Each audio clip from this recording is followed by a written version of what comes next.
Hi everyone, my name is Meg. Welcome to my channel, and this is the first day of the Cancer Climb.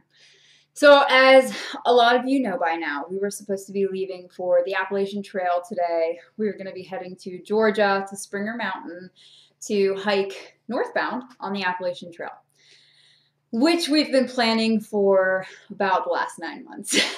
It's been a while. So a couple weeks ago, I received a cervical cancer diagnosis. So I am going to be having surgery, newsflash, on March 30th instead of April 10th, which would have been my 30th birthday. Well, it still is my 30th birthday. But I actually did a little bit of self-advocacy and contacted my doctor and said, hey, listen, I am losing my work health insurance at the end of the month, and we already have somebody planned to move into our apartment. Like, I know this is a huge situation. Obviously, my health comes first, but if we could do anything to push this up, it would be really helpful. And they got back to me within a day and said, we found a spot for you on March 30th. So lesson number 1, be your own health advocate. I will get into this story another day, but like when I got diagnosed with my heart condition, it was actually because I went to the doctor and said something is wrong with me. I received 2 perfect health diagnoses. Diagnoses? Is that a word? I'm gonna roll with it. Before they actually found my aneurysm. Both times they were like, no, you're in perfect health. You're in perfect health. And I said, no, I feel like I'm dying. Something is wrong. So point of the story, be your own self-advocate for your health. So yay, my surgery has moved up from April 10th to March 30th, and I could not be happier about that. So with that being said, I have 3 weeks, 3 weeks before my surgery. So I totally intended to film this video much earlier today, but truth be told, I was just having so much fun with like being, self-employed, fun-employed, retired, I don't know, whatever you want to call it. I had actually approached work, like long story short, I put my notice in roughly 3 months ago for the Appalachian Trail because I wanted to be respectful to work, and we already knew we were going to be hiking it, and truth be told, I was really excited and I just wanted to start telling everybody. So when I got this diagnosis, it was more time than my 2 weeks notice would have been, but I had already put my notice in and they already hired somebody. So they were like, nope, sorry, we already hired somebody, can't keep you on. But that's okay, because I would much rather be available for myself right now and do whatever I need to do for my own self-healing and well-being. So it all works out. But long story short, I had planned to film this video much earlier, and then I was just having so much fun with my day that I never got around to it until now. And it's like 7:30 at night. So this was my day. I'm going to share a little bit of my day with you and then give you some inspiration through that. Yesterday was the last day of my job, but this morning was the second day that I did something called cryotherapy. And if y'all don't know what that is, you can Google it for more information, but you basically go in this chamber and they drop the temperature, and forgive me for my ignorance because I don't remember what it is, like 200 degrees Celsius or negative 200 degrees Celsius or something crazy. And you stay in there for 3 minutes. And what it does is it decreases inflammation in your body and it decreases cell growth. So bye-bye cancer. So something that I've been doing this entire time has been like this self-healing process. As soon as I got this diagnosis, it sort of happened like this. My doctor called me and she said, this is what we found. And I said, okay. And then she said, this is what it is. And I said, okay. And she said, this is really rare. And I said, okay. Ain't my first rodeo. And then she said, like, and we need to get you in as soon as possible. And I was like, okay. So I got an appointment set up for the next day, but that was a Thursday and my appointment wasn't until Tuesday. So what do most people do when they receive a less than good diagnosis for something? They typically go into fear. And that was number 1, the first thing I knew that I did not want to do through this process. So I mentioned this the other day. I totally honored my body, and I cried a lot in those first few days, like just let it out. I just let it out. I cried a lot. And truthfully too, I was way disappointed about the trail. I mean, not that that overshadows this at all, but you know, we've been planning for so long to hike the Appalachian Trail, to receive this news 2 to 3 weeks before we were supposed to be moving out of Pittsburgh. And you know, a lot of our things are already sold. John and I's plan with this trail wasn't just to like hike the trail and come home and go back to our normal lives that we had been leading, but honestly, it was, we are selling all of our things and kind of going into like a minimalist mindset and going from there. So with that being said, we were pretty disappointed in that, and there were a lot of tears, but first and foremost, I knew, okay, I don't want to go into fear through this. And in that phone conversation, that woman said a lot of scary things. Especially like the word rare is scary to most people, unless you already have a rare disease. Bonus points for Meg. That you can kind of like process through that a little bit quicker, I suppose. But she said a lot of scary things. And John and I were sitting on the couch, and we kind of just looked at each other, and we said, well, and even on the phone to this woman, she gave me, you know, all of these scenarios. And I said, well, what's best case scenario? And she said, best case scenario is they take it out and we monitor you and you're fine. And I was like, okay. So when we hung up the phone, John and I looked at each other and we were like, okay, so let's focus on best case scenario here, and let's focus on all of the positives and the facts that we know. The facts that we know right now are that they found said cancer, and now we're working towards a solution to it. So right there was nothing for me to worry about at all. At all. And I think that that's such a difficult thing for a lot of people to do. And I'm speaking from experience here.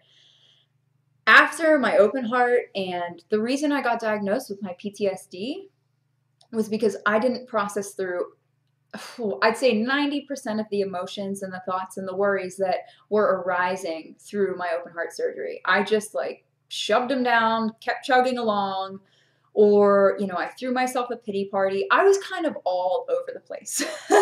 My first therapist that I had a few years after surgery, when I first got my PTSD diagnosis, you know, gives the example of like a mindfulness bubble. And mindfulness is right in the middle of that. And I was like either way over here or way over there with my emotions. There was no like, oh, let's just process through.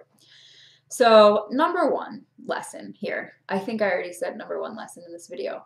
Number two lesson, don't worry about things when unknown circumstances or challenges arise.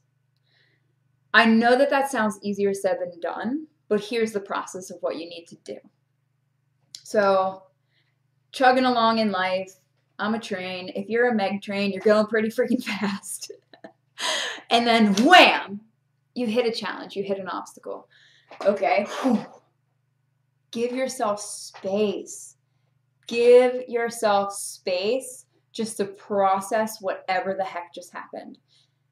What that means in a practical sense, get quiet with yourself. Turn the volume down on the world and just up on your body. Okay, body, mind, I just received this information. Holy cow, what do we need right now to like process and feel better? Turn your phone off. Turn it off or put it on silent. Just give yourself the necessary space to just come to like an understanding and an acceptance for what just happened.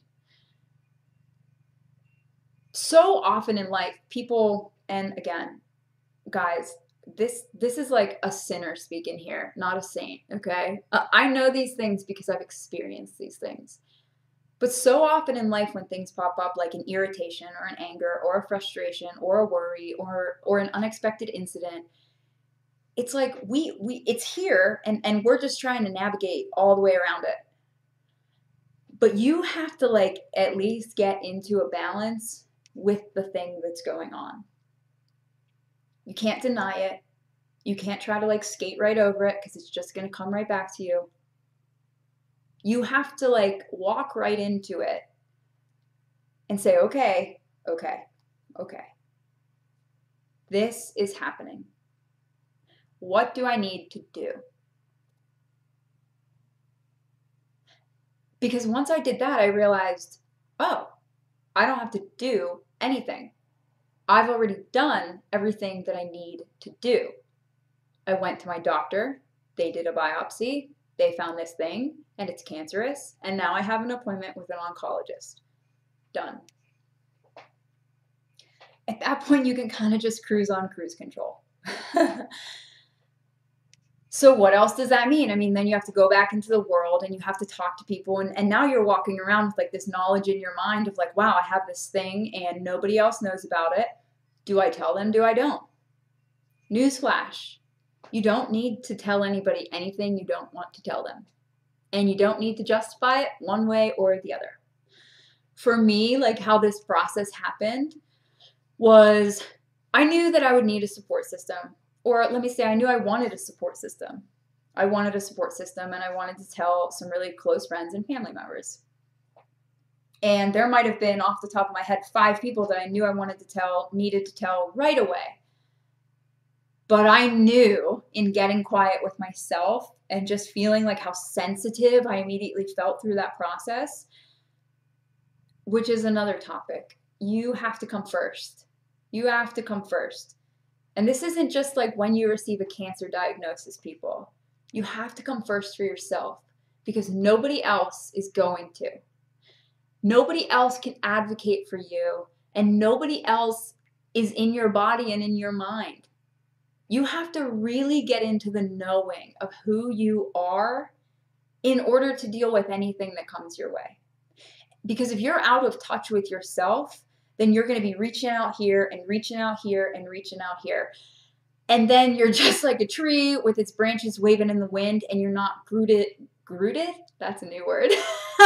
Rooted and grounded into the earth. Like you have to be just rooted and grounded in who you are and your knowings of yourself. Because if you're not that first, then you're not going to be able to reach out to people in a mindful manner. So yeah, I knew I wanted to tell, like, this is just an example, 5 people. But that's a lot of branches to put out all at once. And I was feeling really sensitive. So I just took my time. I was like, well, there's no rush on this. Like, I know that this is going to be a process that I need to process through. So I just processed through it.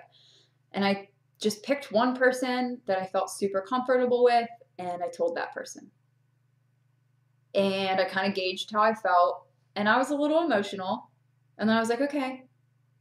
Now it's like, now I've moved from acceptance into like realization, into reality. This thing is happening. Because that was tough. Like the speaking it into reality. Like, okay, this is actually happening. And I took my time with that. It took my time with that. And that really comes down to just being mindful. So here's another tip. Everybody who is watching this right now has a cell phone, right? So usually when you hear about mindfulness and ways to practice mindfulness, you think, you have to be sitting down and meditating or like at a yoga studio or praying or something. And that's just really not the case.